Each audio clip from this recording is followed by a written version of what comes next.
Veronica Mars, justice, but only for people I like. Veronica Mars is usually remembered as a smart, feminist, noir-style teen detective show, and it is all of those things.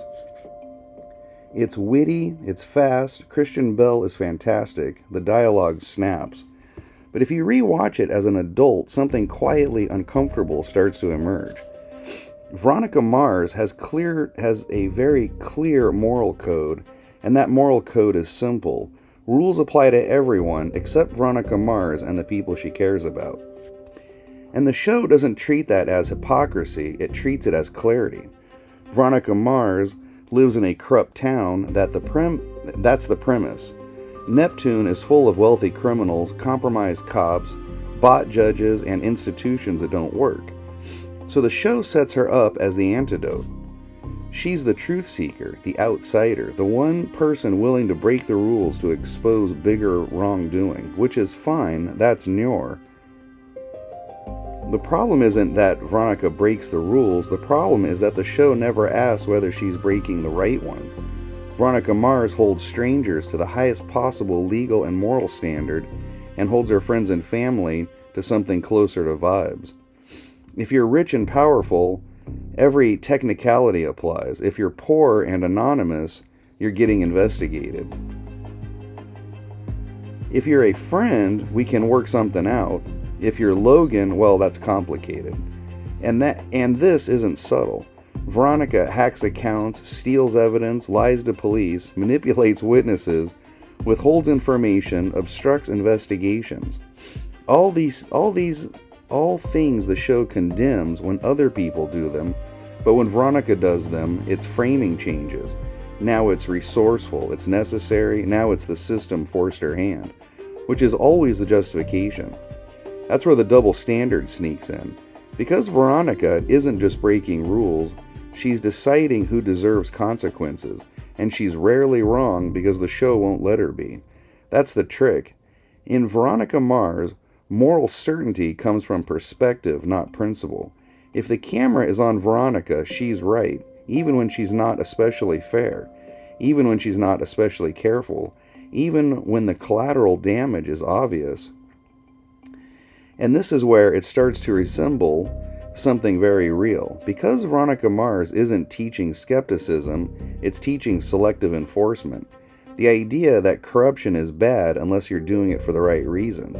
The idea that power is dangerous unless it's your power. The idea that bending rules is immoral unless you're the one bending them. And that's a worldview people recognize instinctively. It's the same logic people use every day. I'm not breaking the rules, I'm making an exception. Now, to be fair, this wasn't accidental. The creator of Veronica Mars, Rob Thomas, has talked openly about Veronica being written as a noir protagonist. In noir, the detective isn't clean. They're compromised, they live in the gray. The world is broken, so the hero operates outside it. That was the intention. Veronica isn't supposed to be a moral ideal, she's supposed to be effective in an immoral environment. That's the explanation. That's where the writer's explanation ends. Because when you repeat that structure over and over, especially with a charismatic lead, the audience doesn't just see complexity, they absorb permission. Permission to believe, intentions matter more than process, outcomes matter more than fairness, and being right excuses almost anything. And the show reinforces this by rarely letting Veronica suffer lasting consequences. She's isolated, she's lonely, she's bitter, but she's always vindicated. If a rule is broken, it's because the rule deserved it. If someone is hurt, it's because they were already corrupt. If a line is crossed, it's because the line was fake anyway. And if a friend benefits, that's just loyalty. Which brings us to the most uncomfortable part. Veronica doesn't just break rules, she decides who gets protection from them. And once you notice that, you can't unsee it. The show trains you to cheer when rules fail, as long as they fail for the right person. That's not justice, that's favoritism with better lighting. And the show knows this because it keeps escalating. Each season, Veronica does things that earlier seasons would have treated as red flags. But by then, the audience is fully on her side. She's earned it, she's suffered, she's smart. So when she crosses a line, it doesn't feel like corruption, it feels like growth. That's the magic trick. Veronica Mars doesn't argue that rules are flawed. It argues that the right people shouldn't have to follow them, which is a very seductive idea, especially for smart people who feel surrounded by idiots. Especially for people who believe institutions are broken, especially for anyone who's ever thought, if I were in charge, I'd do it better. And that's why the show holds up, not because it's morally consistent, but because it's emotionally consistent.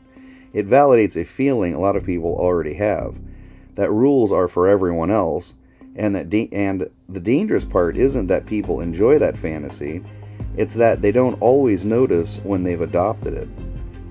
The Deadly Bot takeaway: Veronica Mars doesn't teach how to fight corruption, it teaches you how to justify it, once you're sure you're the good guy, and most people are very sure.